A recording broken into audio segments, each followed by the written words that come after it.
Coming up in This Week in Computer Hardware, Apple's got a big encryption problem. Chronos versus DX12, Chimera Industries' Cerebus case, Samsung's new low-cost SSDs, and more. It's all coming up next on Twitch. Netcasts you love. From people you trust. This is Twitch. Bandwidth for Twitch is provided by CacheFly at CACHEFLY.com. Hi, everybody. It's time for our annual audience survey. We'd really like to hear from you. It helps us understand our audience better, know what you like and don't like, how you listen to the show. It also helps us tell advertisers what kind of people listen. But I promise you, your feedback is always kept personally anonymous.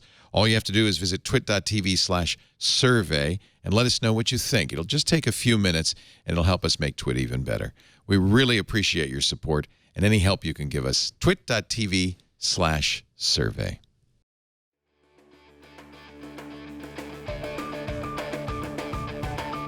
This is Twitch, This Week in Computer Hardware, episode 351, recorded February 18th, 2016. Apple's got an encryption problem.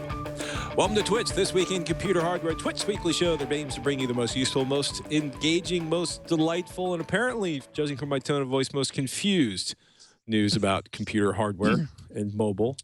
Do you plan all that up front, stuff. Patrick? Do you write down all the adjectives you're going to use at the beginning of the show each week? No, it's usually some gerbil dog pile of something that comes out. I don't know if maybe there was like an adjective generation website that we could use. There actually is, I think. Adjective generate. Let's so many things to say. Yeah. The adjective generation website sounds like something that needs to exist. Yeah.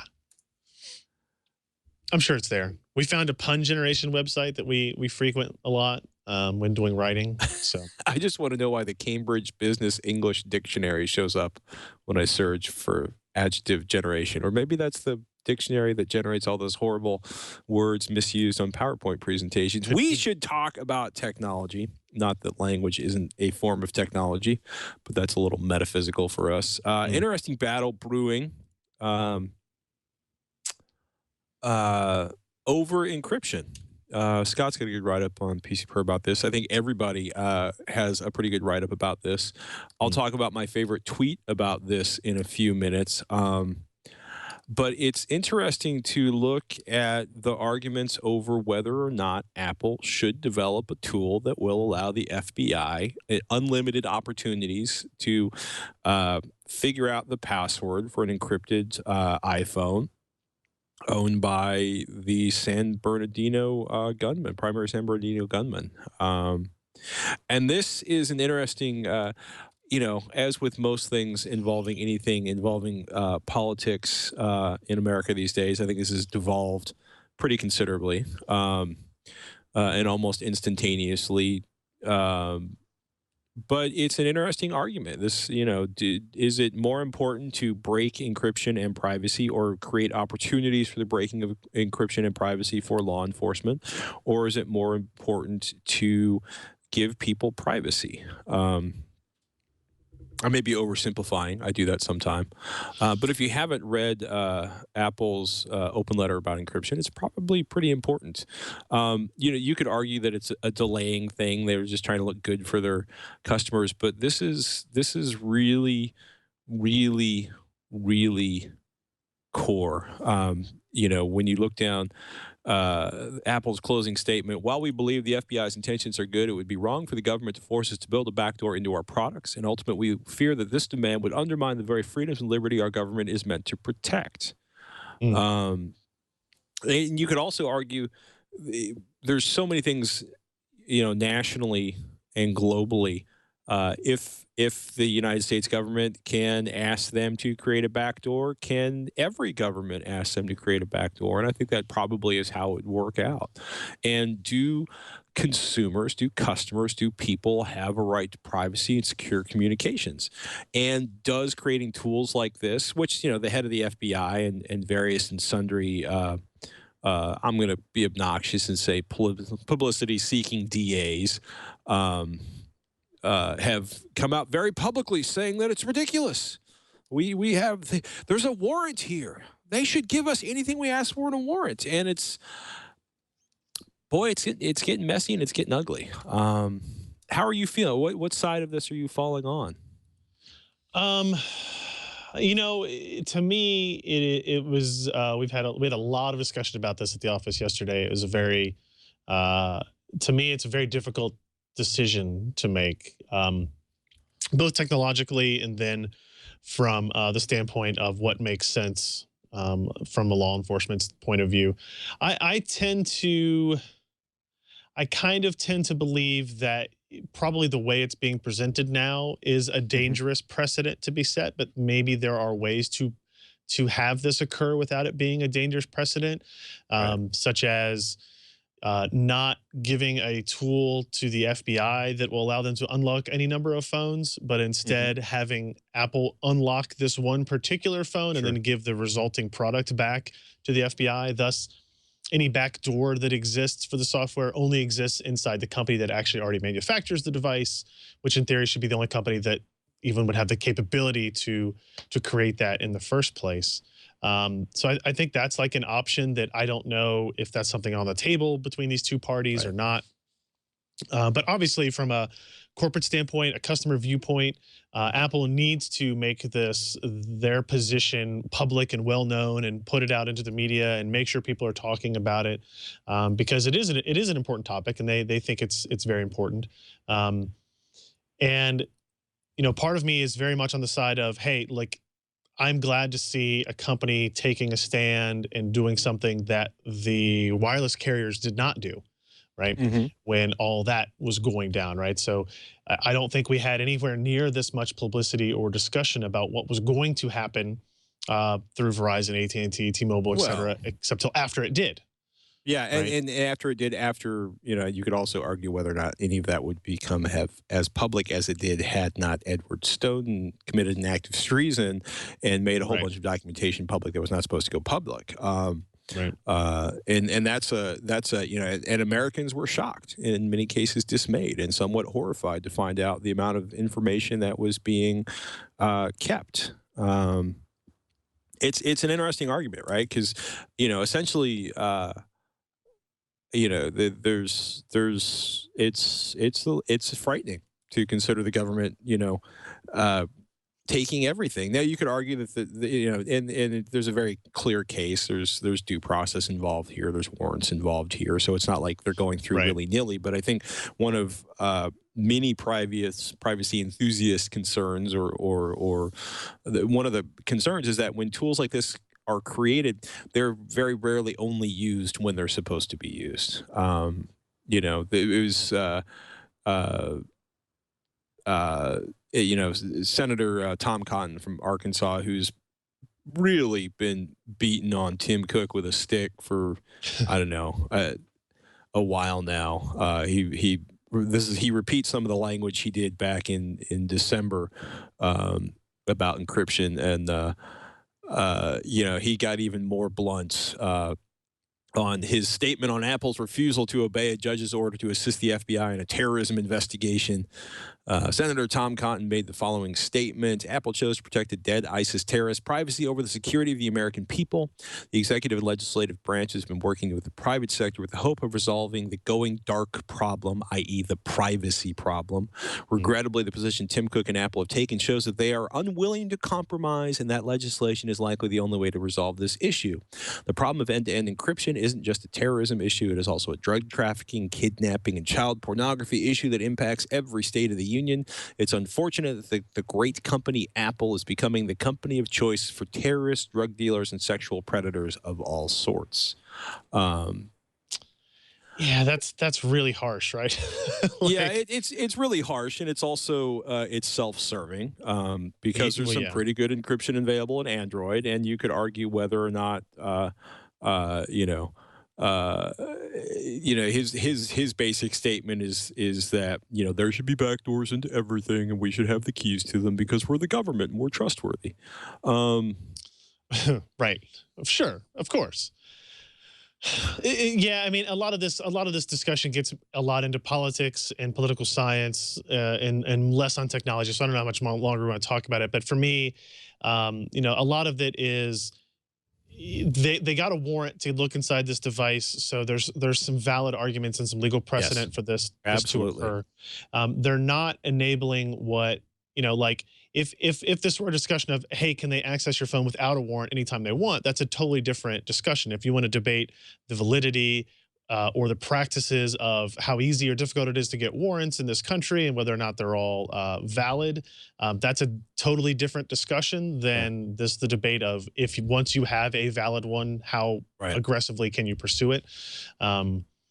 It's a very different debate, I guess. There's a really good series of tweets that VentureBeat pulled together. I think we got a link to that in the show notes from Sundar Pichai, from the CEO of Google, and he said, "Look, you know, important post by Tim Cook, forcing companies to enable hacking, compromise users' privacy. We know that law enforcement and intelligence agencies face significant challenges in protecting the public against crime and terrorism. We build secure products to keep your information safe, and we give law enforcement access to data based on valid legal orders." And then he goes, "But that's wholly different than requiring companies to enable hacking of customer services and data. Could be a troubling precedent. Looking forward to a thoughtful and open discussion on this important issue." You know, it is, so and obviously Google has a horse in the race as well, because they don't want to be put in the same position that Apple's in, right? And I think as of Android 6.0, they now, you know, by default enable the same type of encryption that Apple has. So the same things could occur, right? Where they would come to Google and say, "Hey, we need you to now allow us to do this in order to brute force this system." So it's a much more complicated debate than anything else we've probably ever talked about on this show before. I don't know. We talk about, but technologically, it's stuff. Interesting to me to even think that it would be possible. Like at first, I thought, well, Apple doesn't have the ability to undo this, right? That would be, in my mind, counterintuitive to the whole idea of it being enabled in the first place, right?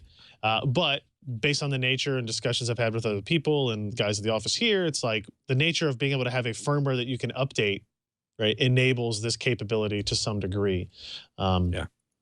So yeah, I don't know. I think it'll be interesting. I think it will be a debate for a long time. And I don't think it'll go out of the news or out of the legal system anytime very soon. Right. No, it's going to get interesting. It's going to get really interesting to see where this ends up. On a more cheerful note, Apple apologizes and updates iOS to restore iPhones disabled by error 53. If you haven't run into error 53, you probably haven't broken your iPhone that had a third-party repair your Touch ID sensor. What was happening, TechCrunch has a nice write-up on it. The Guardian originally noticed there's an error 53 was coming up that was basically shutting down iPhones. And what it comes down to is you go to the guy at the mall or the guy at the strip mall, you know, a few miles over there to put a new part in your iPhone, and your operating system stops working on your phone. So this is, you know, Apple did a nice statement at TechCrunch. Some customers' devices are showing connect to iTunes after attempting an iOS update or restore. This reports as an error 53, and there's now a software update to allow them to restore their device using iTunes on a Mac or PC. What's interesting is it won't update re-enable Touch ID, and that because apparently these devices do not have the secure part, you know, because let me see if I can find the exact, there it is. Your fingerprints are stored on a secure enclave. The secure enclave is a coprocessor that utilizes a secure boot process to make sure that it's uncompromised, i.e. like a data chain. It has a secret unique ID not accessible by the rest of the phone or Apple. It's like a private key. The phone generates ephemeral keys, think public keys, to talk with a secure enclave. They only work with a unique ID to encrypt and decrypt the data on the coprocessor. So basically, you know, using a third-party ID sensor and letting that claim it's legitimate creates security issues. So you will have to get your you'll have to get your, if you want Touch ID, you have to get your Touch ID button replaced by Apple, not by a third party. I thought that was interesting, but that it was effectively breaking all the phones. So it's props for Apple for making it possible for people to use their phones after they've done something innocuous, like get their phone repaired at a third party.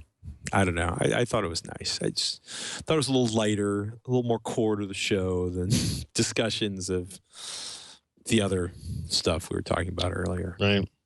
Right. Yeah. You're like, whatever. No, I mean it's kind of close to, it's not close, but it's related to the discussion we were having before, right? It's a security issue, it's an encryption issue. You know, they want to validate that you are getting hardware that's not compromised in some way.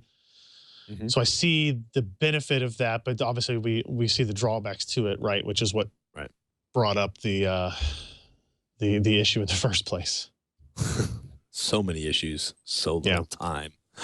Interesting new product Alan wrote up on PC Per, Samsung 750 EVO, 120 gigabyte and 250 gigabyte 2.5-inch SATA SSD. Full review, the return of 2D NAND. Are these, you know, I get excited about weird stuff. Are these fundamentally builder parts or white box parts or OEM parts? No, they're selling at retail. These are essentially the same technology that is the 840 EVO, but without all the headaches that were involved in the kind of growth and sale and lifespan of the 850 EVO, right? This has all the fixes in it that were eventually pushed out to the 840 EVO.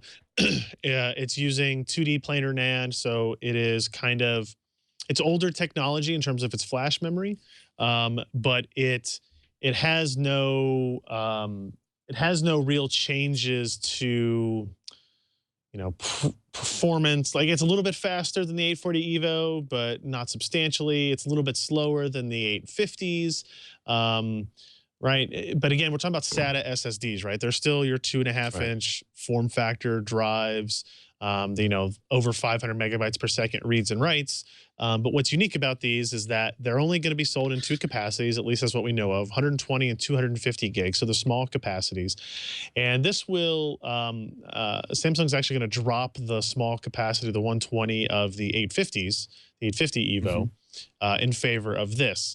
And a lot of the reason comes down to 3D NAND is, the idea is to get more density per die, but when you do that, if you want to get smaller capacity drives, you actually have to hinder performance dramatically, because the capability of the controller to write to multiple dies at the same time is lessened.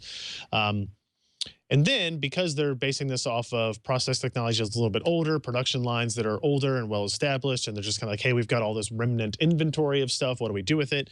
The prices are really cheap, at least in the 250 gig. The 250 gig model is going to start at $75, which is 30 cents a gig. The 30 cents per gig, we've seen that before in some of the, you know, the 850 EVO sale prices or whatever. You can get, you know, drives for 28 cents a gig every once in a while. But just the fact that you can say you can get a 250 gigabyte SSD that is a solid performer, it's a good performer, it's not the best of the best, but it's really good, for $75 is really compelling, right? Like, there's no reason to not have an SSD in everything at this point. Right, and I think the 850 EVO 256 gig drive is like 139 or something like that. Like, it's in that range, so it's a significant drop. And if you scroll down there, like the 840 EVO 256 gig launched at 189. Right, so we're now down to EVO 250 gigabyte 2.5-inch SATA 3 drive is now selling for $73 on Amazon.com. Is it? I think this There's is only maybe one left in reaction stock. To that. Okay, that would make sense now.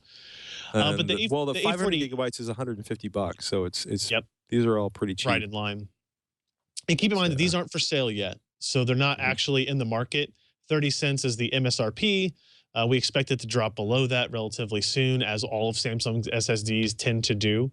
So it wouldn't surprise me if you could buy this for $65, $60 in the near term future, once they actually make it to Amazon and Newegg and whatnot. But to think that the 850 Evo, which is essentially the same technology that's in this, Right. this model launched for $189, and now you can pick it up for $75, is just another step in the direction of like low cost SSDs for everybody and all that types of thing. It's really funny if you look at what page is on. I think it's on the second page under the internals. There's a picture of the inside of the 750 Evo. It's the second picture down, and you'll see that like that's the inside of a 2.5-inch SSD. It's Right. basically completely empty. Like Basically even an more M2 so, card in an enclosure. yeah. Right. I should say M.2 card. The SATA power cable connection and data connection are basically the size of the rest of the device. And that's because of the density they've been able to get down to. So you can see the one on the left is a 250 gig and the one on the right only has one chip, none on the back. So 120 gig drive there. And so it's impressive what they're able to do in terms of pricing. Like I said, we expect this to be part of Samsung's strategy going forward, is kind of using the last generation tech, and they may stay on 2D NAND for a while to get these low capacity drives where they don't have the benefit of many dies to kind of make up for performance as well. So hopefully those will be available. Curious to see what they actually sell for. There's one. They do have, go ahead. They do have to be less. They have to be less than the 850 Evo to obviously be relevant. So let's see. Oh man, I'm looking at this. I'm like, should I buy it? Should I buy it? Should I buy it? I would wait. I would wait for this to come out and actually see where we're at in terms of actual real world pricing. Because yeah, the fact that you can get the 850 Evo 256 gig today for $72.99 on Amazon means that the 750 Evo will have to be less than that at some point. Maybe not on launch day, but launch day launch day plus 2 weeks, we should be there. They always need more inexpensive U.2 SSDs and NVMe SSD prices to drop. Yep. I don't disagree. I want to go next generation yesterday. Speaking of next generation yesterday, to make a somewhat awkward transition even for me, another write-up from Scott on PC Pro. We were kind of bouncing back and forth on this on Twitter the other day. The wait for Vulcan is over. Scott writes, I think tongue firmly planted in cheek, caught up to DirectX 12 in a single day, which is kind of crazy. To oversimplify, Vulcan is what you used to think of as OpenGL. If you think of, DirectX 12 as being what you used to think of as DirectX 11. What's crazy is it's basically, it's like a year late at this point, but it's not just the Vulcan or next generation OpenGL spec, but the Kronos group, which is a pretty powerful group of people in graphics, at least if you consider Intel, AMD, and NVIDIA to be fairly powerful, and Qualcomm, and they've got, it's kind of crazy. I mean, they came out the gate, SDKs, tools to support them, drivers, conformance tests, and a proof of concept patch for Crow Teams, the Talos principle, an actual full-on hard launch of a graphics API, and its entire ecosystem is out and ready for the public on Windows, at least 7 Plus at launch, but a surprise Vista or XP announcement is technically possible in several distributions of Linux, writes Scott. And this is interesting because it takes OpenGL to the next level. It reduces the amount of code. I mean, it's kind of those reduce the amount of code. It's kind of, I don't know. It gives OpenGL the kind of deeper access that DirectX 12 gives people in the Windows environment. It's interesting. I look at this and I'm like, is this going to be an actual open, a true open and Linux compatible alternative to DirectX 12? Because you look like Valve's involved, Epic Games, Unity, Blizzard, EA, Lucasfilm, which appears to be as part of a production tool for them, Oxide. It's really interesting to look at this and think like, could the future of gaming be wrested out of the hands of Microsoft, or the future of PC gaming? Right. I mean, I think it's going to be a tough battle for them to do that, just because the familiarity with DirectX Sure. is so strong. Right now, Vulcan has the benefits of, cross-platform compatibility. It will work on mobile devices. It will work on Android devices.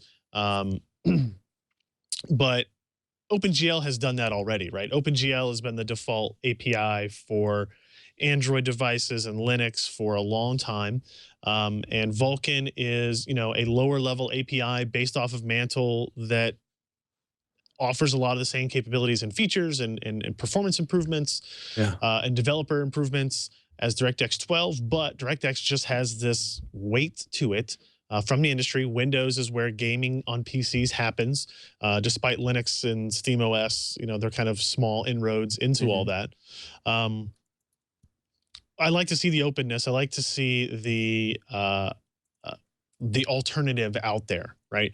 And there's, there will be some games that will use it. There will be some games that will take advantage of it. There was one game that was released with the launch of Vulcan, the Talos Principle, that has now in the options for the game, you can select DX9, DX11, Vulcan, or OpenGL. Like, it has all those APIs that you can look at.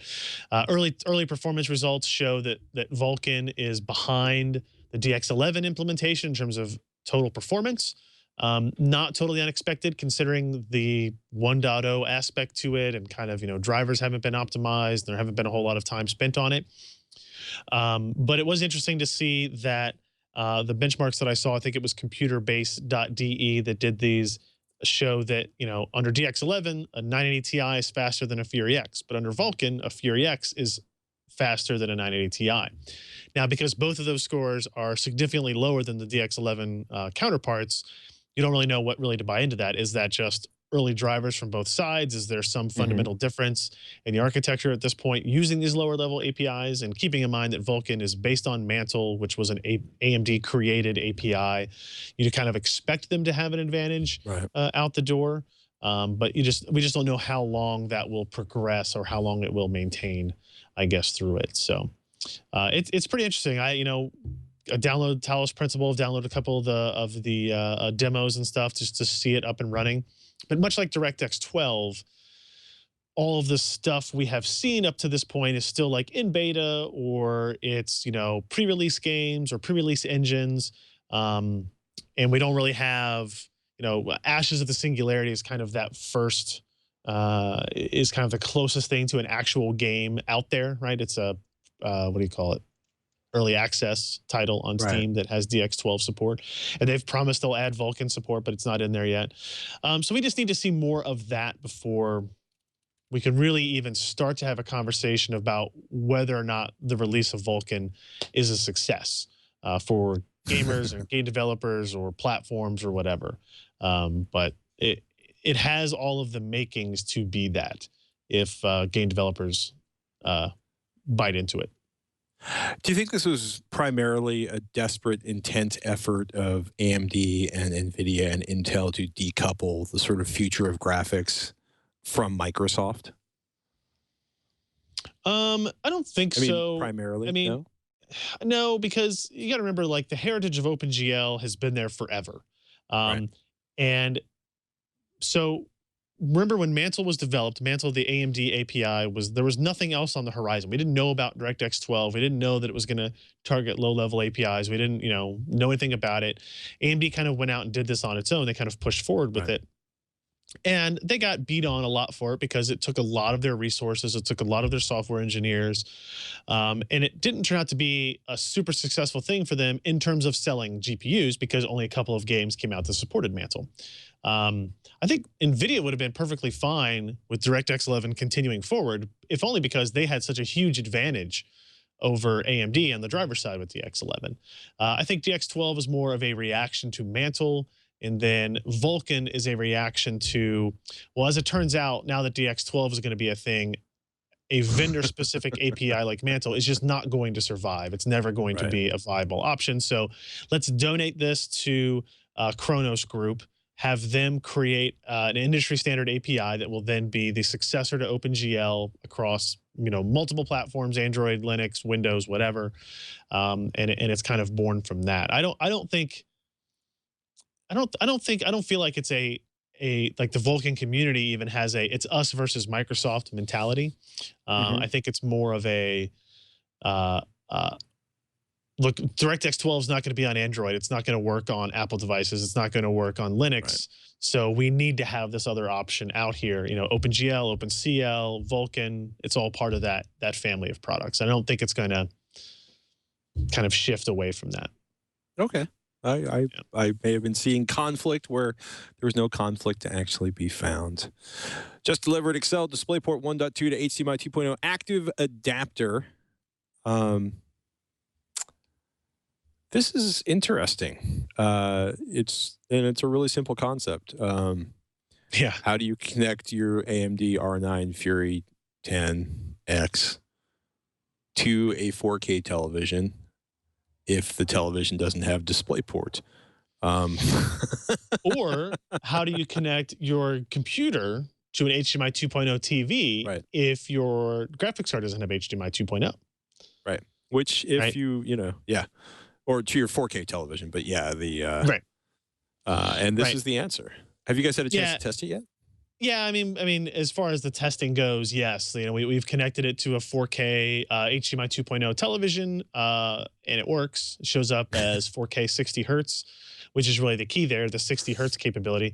And this was really the only reason I was super interested in this was because when the Fury X launched and the Fury and the R9 Nano from AMD, they did not have HDMI 2.0. They only had HDMI 1.4a.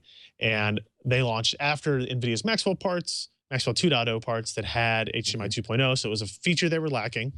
And then specifically for the R9 Nano, a card that was super small form factor would be kind of purpose built for small form factor machines that would be good at home theater PCs for gamers.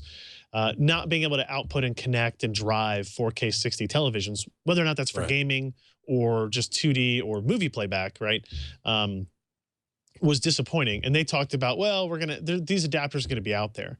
And this is the first one that I've ever seen for sale, actually, and we've been able to get our hands on. It's obviously it's been significantly longer after the R9 Nano shipped that this became a thing. So it's $37.99. It exists. It's there.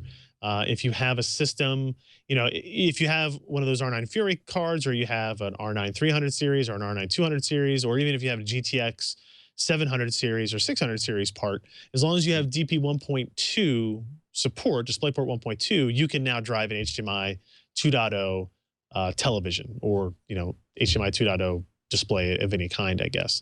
And you get the full 444 color space. It's the full HDMI 2.0. It's not kind of hacked or driven in any way. So it's there now finally for people that are interested in doing so. We got one in and we verified that it worked, and that's about all you need to do for that type of thing, I guess. Right? And it's still a display adapter. Well, it sounds silly, right? But it can be incredibly frustrating when stuff doesn't work the way it's supposed to. Robert Heron and I were talking about AVXL a few weeks ago. HT Fury had released this crazy new, 4K 60 hertz, 444, 600 megahertz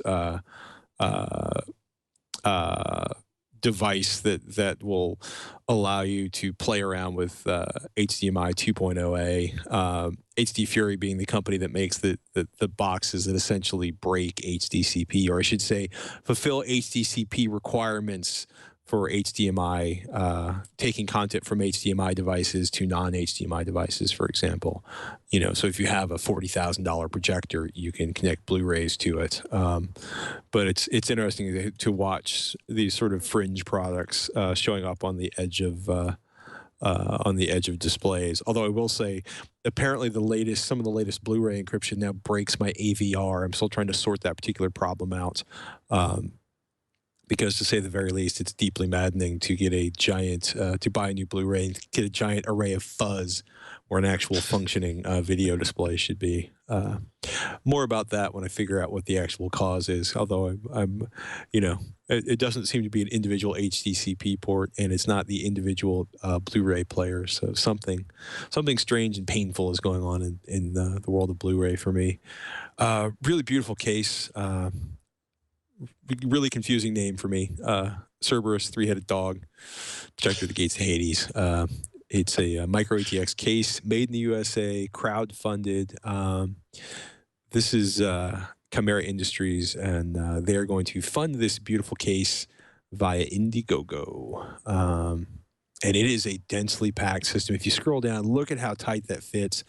Like there's a pair of full-size NVIDIA GTX cards in there, liquid cooling. And everything is just snugged down super tight. So this is 12.6 by 6.69 by 14.33 inches.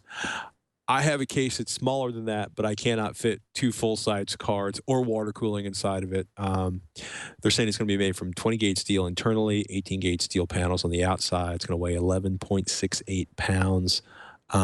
This may even be more ornate and origami-like than the Encase M1. It's pretty crazy. Smaller than Fractal Design's Node 304, BitPhoenix's Prodigy. This is a really interesting looking case. The Indiegogo campaign launches March 1st. There's more information up on ChimeraIndustries.com page. Have they indicated what the pricing is going to be on it? I have not seen. That was the one thing I could not find. I'm a little scared. I mean, it's beautiful. Yeah, you it's should a be. really pretty case. Yeah, I don't know anything about the price yet. I don't know if it sounds like something we may have to wait for the actual Indiegogo launch to get an idea of what it's going to cost. I really like the case design a lot too. And this, interestingly enough, since we had a positive experience with the Encase M1, it's like I have better hope, more hope, better optimism for this chassis than I might have otherwise, right? Because there was another Indiegogo started campaign that produced a device that we actually reviewed that was really good. It was fairly expensive, but it did turn out to be a very solid product. I'm looking here through their website, and there's nothing on pricing on it. Well, the N1 sold for about $185. So let's say we, $180 to $220 would not be out of line for the Cerberus. So if it's $100, you should order like 2. Yep, I would agree. If you're into that if you're into really nice cases.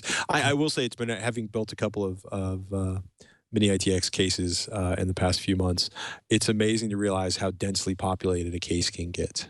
And it's fun. They take up less space in your desk. They don't have slots for optical drives. This may or may not be a problem for you. What's coming up with Micron's 3D NAND? Is it actually going to ship? Will it be a thing? Can I buy a drive with 3D NAND soon? Not for a little while, at least. So this was an interesting discussion, or interesting kind of thing that occurred, because all the information about Micron and IMFT's kind of partnership with creating 3D NAND was all announced last year. Right. This is all something that's kind of been out there in public. But they did kind of, they basically had another meeting about it, talked in a little bit more detail about some of the things like page sizes, and then Alan kind of figured out, based on that information, what would have to occur, how is this going to affect things like ride endurance and the importance of all of this. A couple of the interesting points that came out of it is that they are planning to double the capacity per die in this next generation of 3D NAND. So they're talking about, if you look at it, 768 gigabits per die, which is, what's that work out to? 96 gigabytes per die. A lot. And think you're going to have multiples of those on one chip package.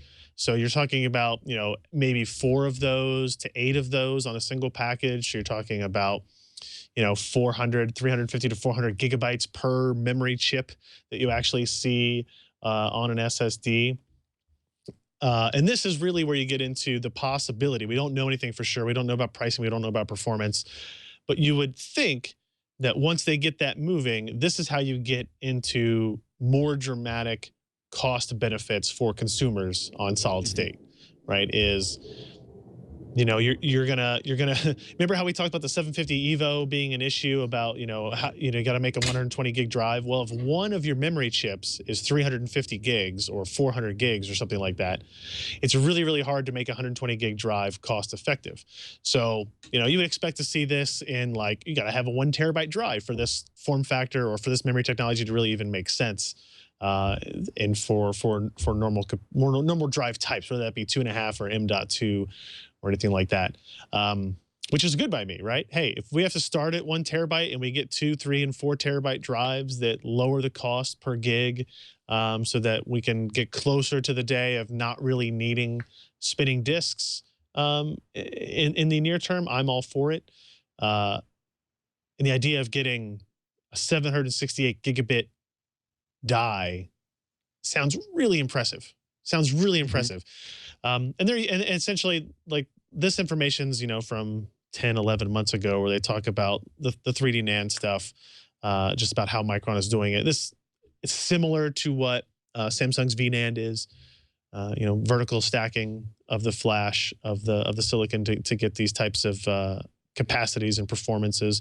One interesting note they did say is they have a claimed 30,000 write cycle endurance rating for this memory, which is extremely high. Alan wrote here that planar NAND dropped to as low as 3,000 cycles, write cycles, when you got to these lower die shrinks, right? And it started to become a worry, right? As we had these die shrinks, you started to worry about, okay, now you have to actually consider write endurance on these drives. And they would fix this by over provisioning memory on SSDs and you know, that type of stuff.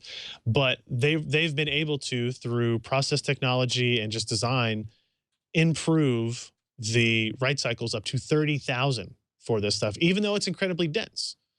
So in theory, we wouldn't have to worry about write endurance issue again. It almost feels to me like it's being reset, right? And we maybe see it as it will go down again as we do more die shrinks or something, and they figure out a way to reset that as well.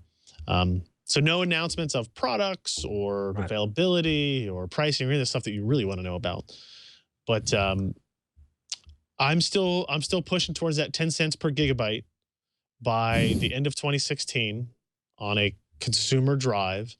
And I think this helps me get there and win that bet. So that's really what's important to me. So basically, I should desperately make every effort to not buy the 1 terabyte drive I really want to buy for a system until the end of this year, because it will cost 1/3 of what it does now. Yeah, but think of all the time you're missing out on having awesome SSD technology, right? Well, I have awesome SSD technology. I just am using it either with multiple SSDs or with a standard rotating drive. Okay, fair. Speaking of which, Backblaze did their 2015 analysis of all the drives that died, which just doesn't sound right when I say it that way. But it's an annual thing they do. The hard drive reliability review for 2015 is up, and it's interesting to look at what's going on with drive death, because one of the responses was, oh, I shouldn't, you know, is it cost effective for the money they save on, say, a Seagate drive for the number of drives that fail? Because if you take a look through, they list the statistics of all the size drives they're using. They've retired like 5 models, which is like they've gotten rid of anything. I think the smallest drives they have now are 1.5 terabyte Seagates. Everything on 1 terabyte and smaller is out. It's using boy, there's a word in my head. Hitachi, Seagate, Toshiba, WDC drives. And, you know, the failure rate by manufacturer cumulative from 4/2013 to 12/2015 is 1,600 drives from Western Digital, 237 drives from Toshiba, 31,400 drives from Seagate, and 22,905 drives from Hitachi.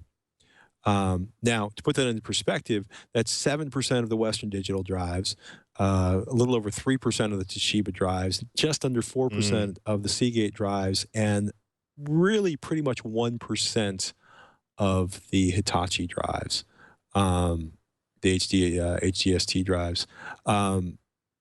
You know, the chart on the left is, and it's interesting because if you look at there's a drive count by manufacturer and then drive days in service by manufacturer, and the actual drive count is 41% of the drives are the Hitachi, 56% of the drives are Seagate, 56% of the days in service are by Hitachi, 41% of the days in service by Seagate. So literally almost nearly all of the 16,000 plus drives purchased in 2015 have been Seagate drives. So the Seagate drives purchased in 2015, over 85% were 4 terabyte Seagate drives. So obviously Backblaze has a lot of storage and is growing like mad. But it's interesting, you know, for them, the lower number of days per drive, or the, you know, greater number of drives lost, you know, nearly like 3.5 times as many, or 3.5 times percentage of drives, it turns out to be much more cost effective for them to go for cheaper drives.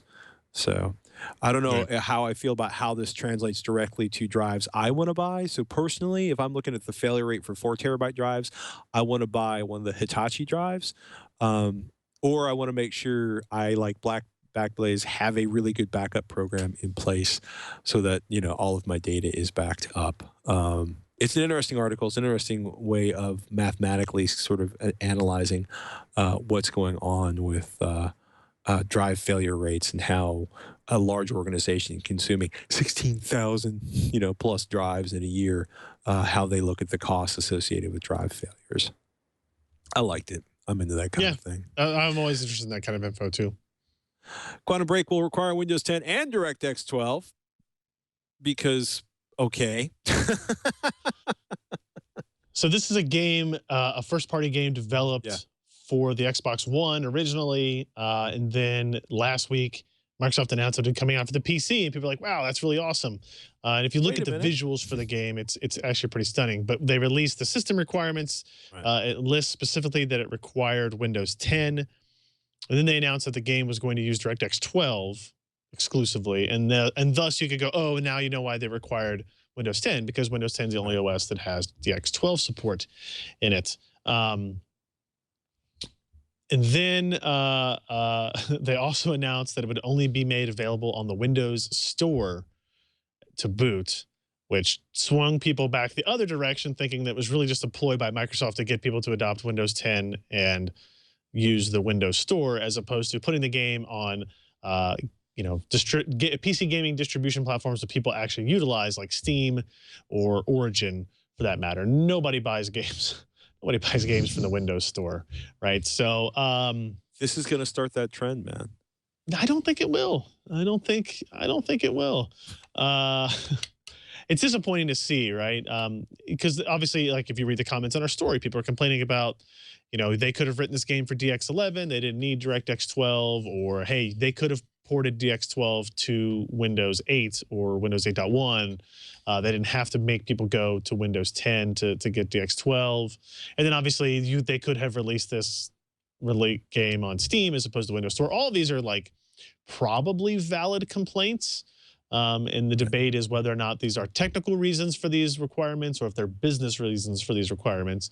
And the chances are that it's maybe a little bit of both, but I would lean towards it being more on the business side of things, right? There was a Halo game that the first Halo that came out on PC required Windows Vista, if I remember correctly.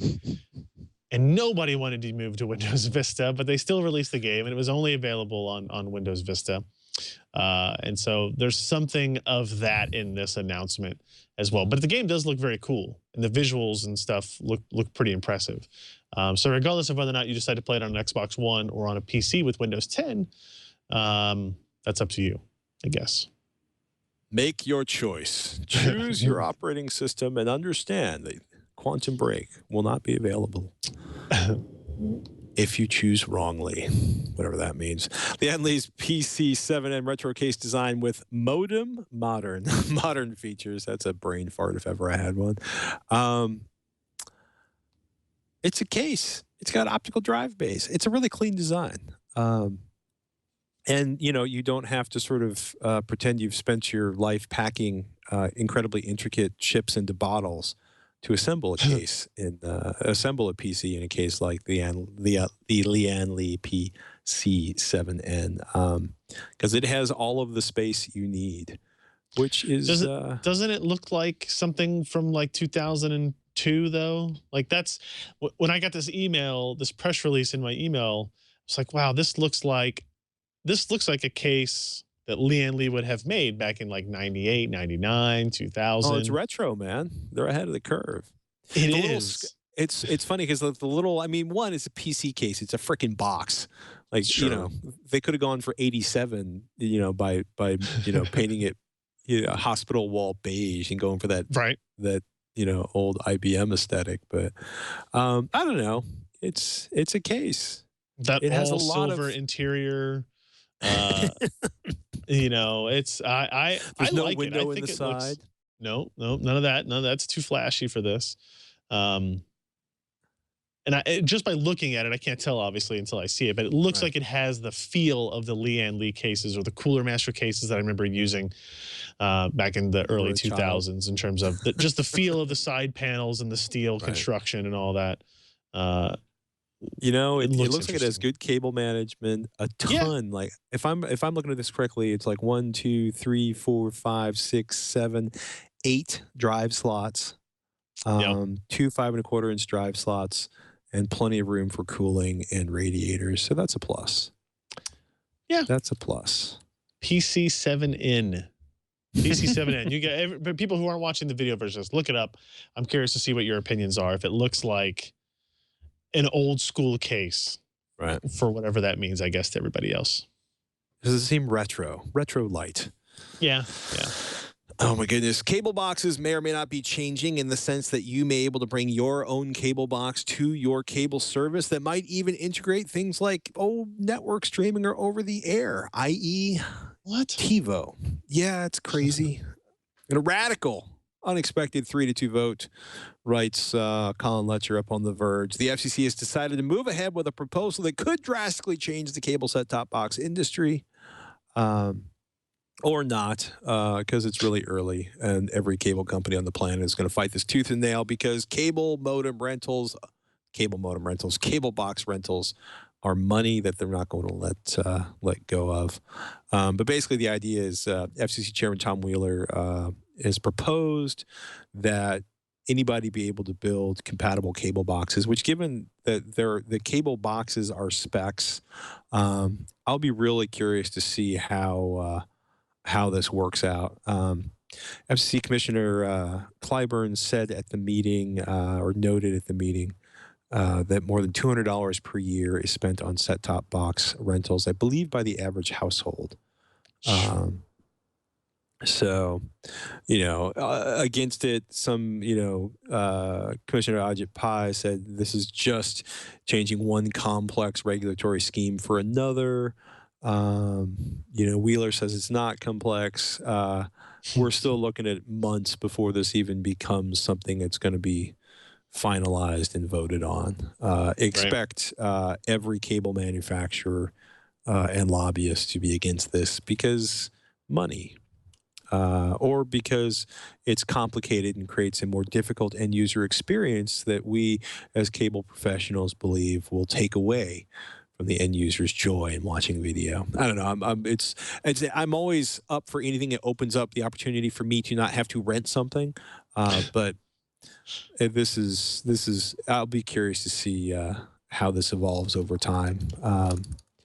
Especially given that that whole, we're just in the near side of beginning to almost be ready to look beyond DOCSIS 3. Although we've come far from running DOCSIS 3 out. Mm-hmm. And in honor of PCPer's upcoming unboxing and Ryan's joyful introduction to the land of 3D printing, I bring to you, ladies and gentlemen, from the makers of Barbie, from the makers of Hot Wheels, from the makers of the awesome way to burn your fingers, Thing Maker, which, if you are old enough, you remember was a metal mold, basically a hot plate where you can mold things, and then later on a hot plate in a box so you can mold things without burning your fingers or setting the house on fire. Coming fall 2016, the ultimate 3D printer for creative families, the ThingMaker, which is essentially a Mattel 3D printer, and including an actual app that they worked with.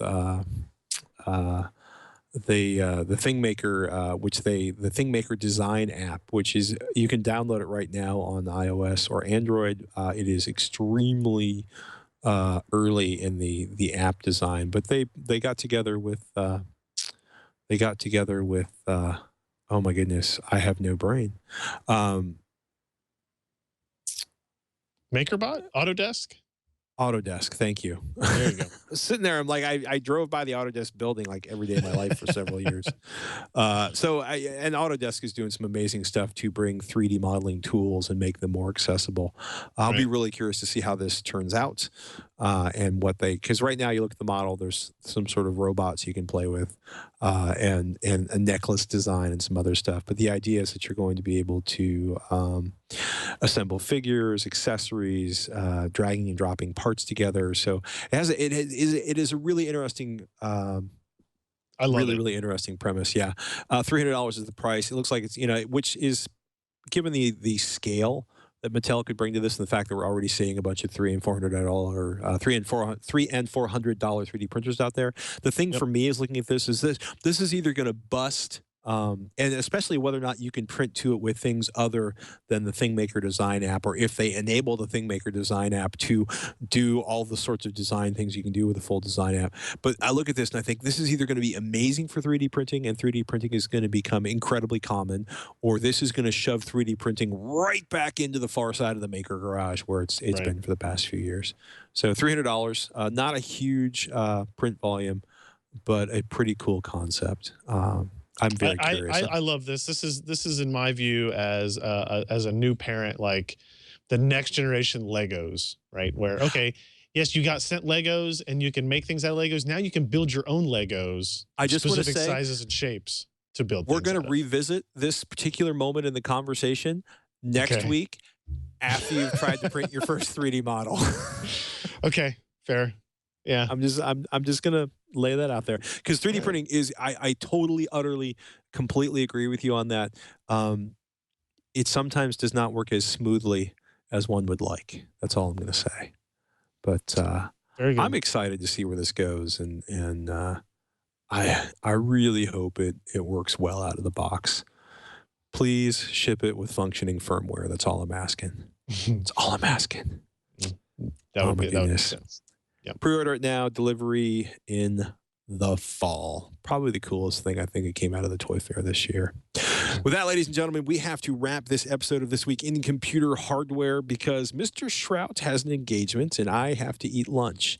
And if that's not good enough for you, well, we apologize. But we will be back right here on this particular RSS feed, or if you want to go to twit.tv/twitch, that's twit.tv/TWiCH. You can get links to all of our shows. You can listen to us. You can get the RSS feeds. You can learn how to subscribe on iTunes or anywhere else.